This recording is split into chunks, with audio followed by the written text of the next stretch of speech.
हो रहा है, तब तक आप गवर्नर से और अल्ताफ बखारी साहब इनसे मिलकर ये बात करें कि भाई मामला इस तरह चलेगा, मामला इस तरह नहीं हो सकता। पता नहीं इलेक्शन में 6 महीने लगेंगे, 6 साल लगेंगे, 1 साल लगेगा, तब इलाके की तरक्की हो सकती है और जम्मू कश्मीर की तरक्की हो सकती है। इससे ज़्यादा मैं आगे बताना क्या, आप लोगों को सभी पता है कि ये जो हमारे दो हैं नुमाइंदे, इन्होंने बहुत अच्छे काम किए हैं। मरजाल साहब ने बहुत मेहनत की है उस इलाके, हमारे इलाके में भी, मंजूर साहब ने इस इलाके में भी। राजेश साहब, जो आज का कन्वेंशन था, इसका सबसे पहले जो है 1 साल के बाद अब फिर जो है सियासी जो सरगर्मियाँ हैं स्टार्ट हो रही हैं, तो आज जो आपने यहाँ से कन्वेंशन बुलाया तो इसका क्या अहम मकसद था और क्या मुद्दा था?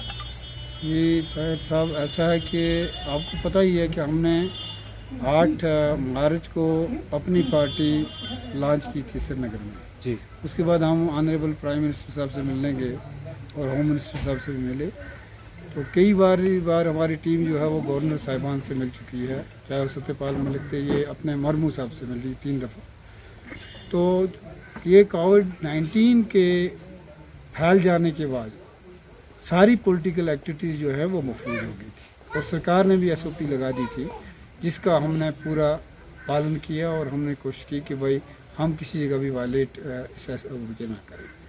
लिहाजा सारी एक्टिविटीज़ जो थी, सारी जमातों की, हमारी पार्टी की भी एक्टिविटीज़ जो है वो बंद थी। अब कुछ अरसा से हमने अपनी पार्टी हेडक्वार्टर से अल्ताफ़ बखारी साहब की, जो हमारे सदर हैं मोहतरम, उनकी क़यादत में हमने एक नई ऑर्गेनाइजेशनल सेटअप स्टार्ट किया है, जिसमें हमने कुछ ओहदेदार स्टेट लेवल के बना दिए हैं, कुछ प्रोविंशियल लेवल के बना दिए हैं, कुछ डिस्ट्रिक्ट प्रेसिडेंट भी हमने नॉमिनेट कर दिए हैं। तो आज हमने सोचा कि हम करनाल के लोगों को, चूँकि जिस तरीके से मुझे आप अपनी PDP जो थी उन्होंने जिस तरीके से निकाला था, उसके बाद हमने सोच कर ये मशवरा करने के बाद अचीवेबल एजेंडा लेके हमने जम्मू कश्मीर में मशावरत करके अपने साथियों के समेत अल्ताफ़ साहब बखारी की क़यादत में एक जमात, नई सियासी जमात जो है वो खड़ी की थी। तो करनाल में हमने कोई भी एक्टिविटी उसके बाद नहीं कर सकी कोविड-19 की वजह से। तो आज हमने सोचा कि हम अपने लोगों को एक मैसेज, एक जो सवाल है उनके जहन में, मेरे जो पिछले वर्कर जो थे वो PDP में जब हम यहाँ इलेक्शन लड़ा हमने, या उससे पहले से भी जो लोग थे, तो उनको अपनी पोजीशन हम सामना रखना चाहते थे। मैं और मेरे साथी जो जावेद मरचाल साहब हैं, हम दोनों बेसिकली अपनी पोजीशन जो है वाज़िया करना चाहते थे कि हम किन हालात में आए, क्या वजह थी, इस पार्टी का एजेंडा क्या है और आगे आना हमारा लाएअमल क्या हो। तो क्या स्टैंड रहेगा आने वाले इलेक्शन में अपनी पार्टी का? देखिए, इस वक्त हमने एक achievable agenda already honourable prime minister, home minister, यहाँ के गवर्नर साहिबान को दे दिया है, जो आपके मीडिया में अवेलेबल है। जो हमारी इश्यूज़ हैं, अगर आप के पास ना हो तो मैं आपको भेज देता हूँ। वो एक स्पेसिफिक एजेंडा है, कोई 21 पॉइंट से ज़्यादा का, जिसमें टनल्स भी हैं, जिसमें आपके स्टेट हुड का वापसी है, जिसमें डोमिसाइल को क्लियर करना है, जिसमें अनएम्प्लॉयमेंट है, जिसमें टूरिज़्म है। और हमारी कंस्टिट्यूंसी के हद तक हमने जो कोई इश्यूज़ हैं मोटे मोटे, जैसे शेल्टर हाउस इंडिविजुअल्स, टनल है हमारी, और हेल्थ सेक्टर है, एजुकेशन है, बहुत सी चीज़ जो है वो हमने दिए हुए हैं। हम कोशिश करेंगे कि वो एजेंडा जो है वो लेके चलें। हम स्टेट के लिए ऑलरेडी फाइट कर रहे हैं कि रिस्टोरेशन ऑफ द स्टेट, और हमारे साथ कमिटमेंट भी है। हमारे साथ ही क्या है, पार्लियामेंट में ऑनरेबल होम मिनिस्टर साहब ने ऐलान किया हुआ है, PM साहब ने भी कहा कि हम स्टेट जल्दी आपको वापस करेंगे। सर, लास्ट क्वेश्चन, अचानक मेंबर पार्लियामेंट फारूक अब्दुल्ला का दिल्ली में पार्लियामेंट इजलास में जाना और यहाँ पर करना के अंदर अपनी पार्टी का कंजर्वेशन होना, क्या तवक्का है कि आपका इलेक्शन जो है ये कब तक हो रहा है, क्या प्लान है हमारी तक हो जाए? देखिए, ऐसा है कि ये इसलिए नहीं कि हमने किया, वाज़ेह आपको बता दें, हमने चूँकि पार्टी नई लॉन्च की है और हमने आज अपनी पार्टी को ओपन किया यहाँ करना में फॉर द फर्स्ट टाइम। हमारा ये था मुद्दा।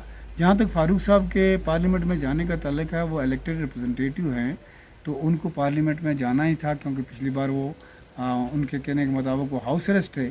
तो 2 जो थे उनके मेम्बरान, अकबर लोन साहब और अपने हसनैन मसूदी साहब, वो तो अरेस्ट नहीं थे, वो पार्लियामेंट में वहाँ पेश भी हुए, वहाँ थे पार्लियामेंट में, लेकिन डॉक्टर साहब वहाँ नहीं थे। तो आज चूँकि पार्लियामेंट चल रही है तो डॉक्टर साहब वहाँ चले गए हैं। दूसरी बात, जो आपने इलेक्शन की बात की, देखिए इलेक्शन में अभी गवर्नमेंट ऑफ इंडिया ने डीलिमिटेशन कायम की हुई है। डीलिमिटेशन जो है वो हदबंदी कमीशन जो है वो हदबंदियाँ करेंगे जम्मू कश्मीर की कॉन्स्टिट्यूंसीज़ का, जो हमारी इन्फॉर्मेशन है। और हमें नहीं लगता है कि इलेक्शन इतनी जल्दी हो सकता है। हाँ, एक बात सही है कि इन केस इलेक्शन की बिगल डिलिमिटेशन के बगैर, वो मैंने अपनी तकरीर में भी वाज़ेह कर, कल हमारे स्पोक्समैन का आपने स्टेटमेंट सुना होगा, अगर इलेक्शन कमीशन बिगल बजा देती है इलेक्शन की विदाउट डिलिमिटेशन, अपनी पार्टी जो है पहले तो हर सूरत में रेस्टोरेशन ऑफ स्टेट के लिए जंग लड़ रही है। अपनी पार्टी का एक लीडर जो है ऑलरेडी सुप्रीम कोर्ट में है। हमें उम्मीद है कि सुप्रीम कोर्ट लोगों के ख्वाहिशात के मुताबिक फैसला करेगा। लेकिन इन केस, जैसे हमारे चीफ स्पोक्समैन ने बताया, इन केस ये इलेक्शन की बिगल बच जाती है और विदाउट स्टेट बच जाती है, अपनी पार्टी ने ये फैसला किया हुआ है कि वो यूटी में भी इलेक्शन लड़ेंगे और लोगों को खुला नहीं छोड़ेंगे। उन लोगों के लिए क्या मैसेज रहेगी राजा साहब जो कहते हैं कि अपनी पार्टी जो है वो सेंटर की एजेंट है? देखिए, यहाँ पर 1947 से अगर आप इधर को आएंगे, तारीख पढ़ेंगे, तो गवर्नमेंट ऑफ इंडिया का हर कोई जुड़ के चला है।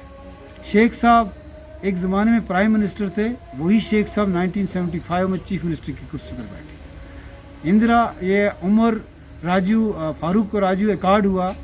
उसके बाद बहुत सा पानी जो है जम्मू कश्मीर की हिस्ट्री में बहा। जो आपका 370 है, राइट फ्रॉम 19 जब से ये बना है, उसके बाद वक्त की हुकूमतों ने, चाहे वो कांग्रेस की ज़्यादा पोर्शन कांग्रेस था, क्योंकि नेहरू साहब ने खुद कहा था कि ये छिलका है, ये गिर जाएगा, खुद बहुत ख़त्म हो जाएगा।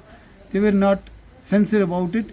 अगर वो चाहते तो उसको परमानेंट कर सकते थे, लेकिन लोगों ने नहीं किया। यहाँ 2/3 मेजॉरिटी नेशनल कॉन्फ्रेंस के पास थी, वहाँ मरकज़ में कांग्रेस की सरकार थी, उन्होंने ये नहीं किया। और ये इतना आपको पता होगा कि यहाँ प्राइम मिनिस्टर था, यहाँ सदर रियासत था, यहाँ हाई कोर्ट के अख्तियार था फाइनल, यहाँ इलेक्शन कमीशन अपना था। तो ये सारी चीज़ें जो हैं बहुत डिकेड से चलती आ रही है। ये भी, लेकिन ये हम मान के चलते हैं, फिर भी हमारी शान थी, वो हमारे तशख़्ख़ुस इसमें बरकरार था 370 में और 35 में। हमें मान के चलते हैं कि that was a sad day for us. But life यहाँ ही नहीं रुकती है। ज़ल्ज़ला होने के बाद फिर लोग उठ के काम करते हैं। हमारा ये मानना है कि लोगों को हम बेबस और बेकस नहीं छोड़ सकते हैं। जितनी ताकत अपनी पार्टी को होगी, वो लोगों की पॉलिटिकल इश्यूज़, इकनॉमिकल इश्यूज़ और सारे इश्यूज़ को लेकर गवर्नमेंट ऑफ इंडिया यहाँ की गवर्नर इंतज़ामिया के साथ बात करेगी और हल करने की कोशिश करेगी। शुक्रिया।